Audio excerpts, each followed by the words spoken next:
కన్నుకి కన్ను పన్నుకి పన్ను ఇది అమెరికా అధ్యక్షుడు ట్రంప్ వాణిజ్య విధానం. అక్క అక్కే లెక్క లెక్కే అన్నట్లు పన్నుల్లో మాత్రం తగ్గేదే లేదంటున్నారు. అమెరికా ఉత్పత్తులపై ఎవరెంత సుంకం విధిస్తే తాము అదే స్థాయిలో మోతెక్కిస్తామని కుండబద్దలు కొట్టారు. ఈ పరిస్థితిని ఎదుర్కోవడంపై భారత్ వ్యూహమదనం చేస్తోంది. పరిశ్రమ వర్గాలకు ఇబ్బంది రాకుండా మార్గాన్వేషణ చేస్తోంది. ప్రస్తుత పరిస్థితుల్లో వాణిజ్య ఒప్పందమే మేలని కొందరు నిపుణులు చెబుతుండగా జీరో టారిఫ్ పాలసీ మంచిదన్నది మరికొందరి సూచన.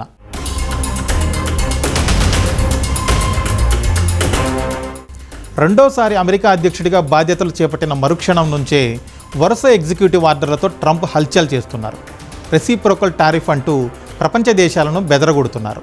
ఇప్పటి వరకు మెతగ్గా ఉండటం వల్లే ఇతర దేశాలు చౌకగా అమెరికా మార్కెట్లోకి ఉత్పత్తులను కుమ్మరిస్తున్నాయని, కానీ అధిక సుంకాలు వాణిజ్యేతర ఆంక్షలతో అమెరికా ఎగుమతులను మాత్రం అడ్డుకుంటున్నాయని ఆరోపించారు. ఈ పరిస్థితికి చెక్ చెప్పాలంటే ప్రతీకార సుంకాలు తప్పవని బల్లగుద్ది మరీ చెబుతున్నారు.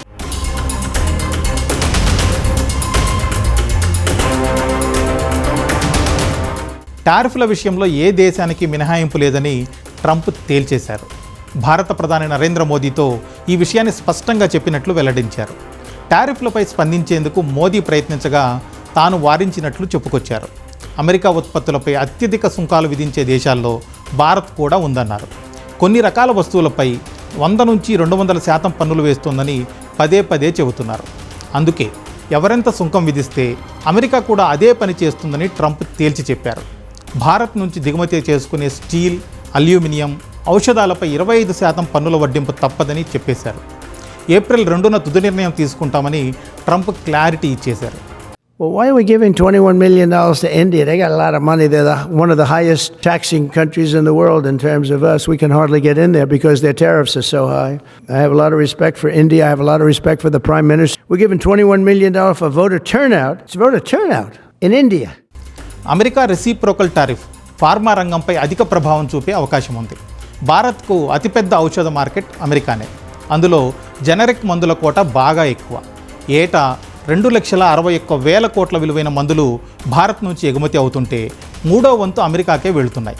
తక్కువ ఖర్చుతో నాణ్యమైన జెనరిక్ మందులు అందించడం మన ఫార్మా కంపెనీల ప్రత్యేకత. యుఎస్ FDA అనుమతి ఉన్న 650 యూనిట్ల నుంచి భారత ఫార్మా కంపెనీలు అమెరికాకు జెనరిక్ మందుల్ని ఎగుమతి చేస్తున్నాయి. మరెక్కడా లేనంత తక్కువ ధరకు దొరికే జెనరిక్ మందుల కోసం మన దేశంపై అగ్రరాజ్యం ఆధారపడక తప్పదు అనేది నిపుణుల అంచనా. ట్రంప్ వెనక్కి తగ్గకపోతే మాత్రం అమెరికాలోని చిన్న ఔషధ తయారీ యూనిట్లు కొనుగోలు చేయడం మేలని ఫార్మా వర్గాలు భావిస్తున్నాయి. లేదంటే అక్కడి అనుబంధ కంపెనీల్లో ఉత్పత్తి సామర్థ్యాన్ని పెంచుకోవడం మంచిదని లెక్కలు వేసుకుంటున్నాయి.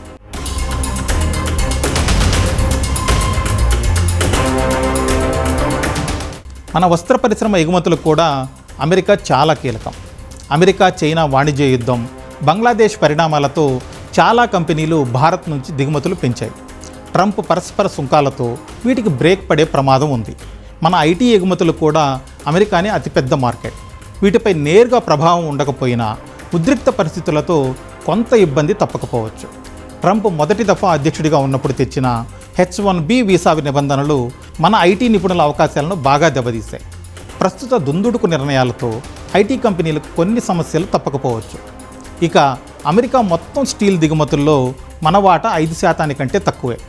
అయినా చైనా, కెనడా, మెక్సికో, బ్రెజిల్లా ఒకే ఘాటన కట్టిన ట్రంప్ భారత్ పైన 25% సుంకం తప్పదని హెచ్చరిస్తున్నారు.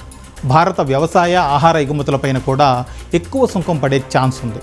అయితే ఎగుమతుల పరిమాణం తక్కువ కావడం మనకు కలిసొచ్చే అంశం. మొత్తంగా భారత వస్తువులు, సేవలపై అమెరికా 10% టారిఫ్ పెంచవచ్చు అన్నది స్టాండర్డ్ చార్టర్డ్ బ్యాంక్ ఆర్థికవేత్తల అంచనా.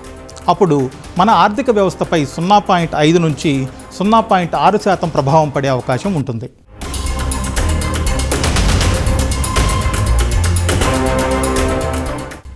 అమెరికా సుంకాలను ఎదుర్కోవడానికి global trade research initiative GTRI సరికొత్త సూచన చేసింది. జీరో టారిఫ్ వ్యూహాన్ని భారత్ ప్రతిపాదించడం చాలా మేలని చెబుతోంది. పూర్తిస్థాయి ద్వైపాక్షిక వాణిజ్య ఒప్పందం కంటే ఇదే మంచిదన్నది GTRI అంచనా. ఇందులో భాగంగా కొన్ని టారిఫ్ లైన్లు లేదా ఉత్పత్తి విభాగాలను గుర్తించాలి. ఆయా వస్తువులపై దిగుమతి సుంకాన్ని ఎత్తివేయాలి. అంతే సంఖ్యలో మన వస్తువులపైన అమెరికా సుంకాన్ని పరిహరించేలా చూసుకోవాలి. 90% పారిశ్రామిక వస్తువులపై టారిఫ్ తొలగిస్తే మన ఉత్పత్తులపై భారీ సుంకాలు పడకుండా చూసుకోవచ్చు. అమెరికా ప్రతీకార సుంకాలు అమలు చేసేలోగా ఈ దిశగా చర్చలు జరిగితే మంచిదని GTRI సూచించింది. ఈ ప్రతిపాదనకు అమెరికా అంగీకరిస్తే భారత్పై ప్రతీకార సుంకాలు చాలా తక్కువకు లేదా సున్నాకు చేరతాయి. ఇక అమెరికా ప్రతీకార టారిఫ్లతో ఏటా 61,000 కోట్ల భారం పడొచ్చని సిటీ రీసెర్చ్ విశ్లేషకుల అంచనా. ఈ పరిస్థితి రాకూడదంటే అమెరికాతో వాణిజ్య ఒప్పందమే మేలని ఆ నిపుణులు సూచిస్తున్నారు.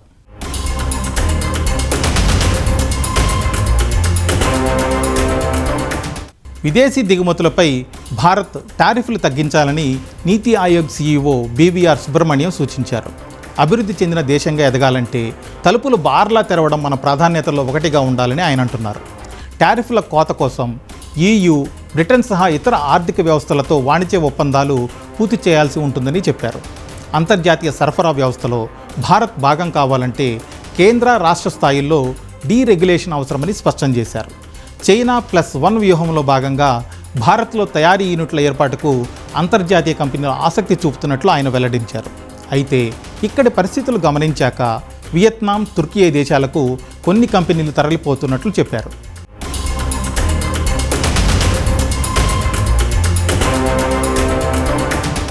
ఈ పరిణామాలను నిశితంగా గమనిస్తున్న భారత ప్రభుత్వం ఏ విధంగా ముందుకెళ్లాలనే అంశంపై తీవ్రంగా మదనం సాగిస్తోంది.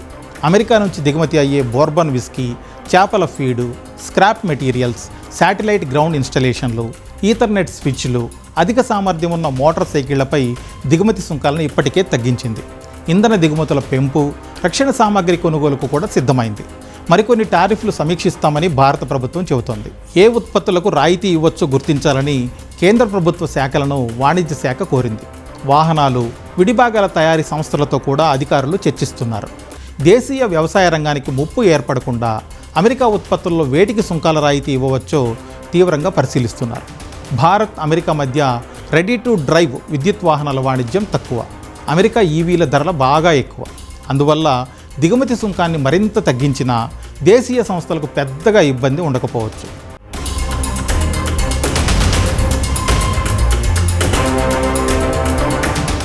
ఏప్రిల్ 2 భారత్కు ట్రంప్ ఇచ్చిన డెడ్లైన్.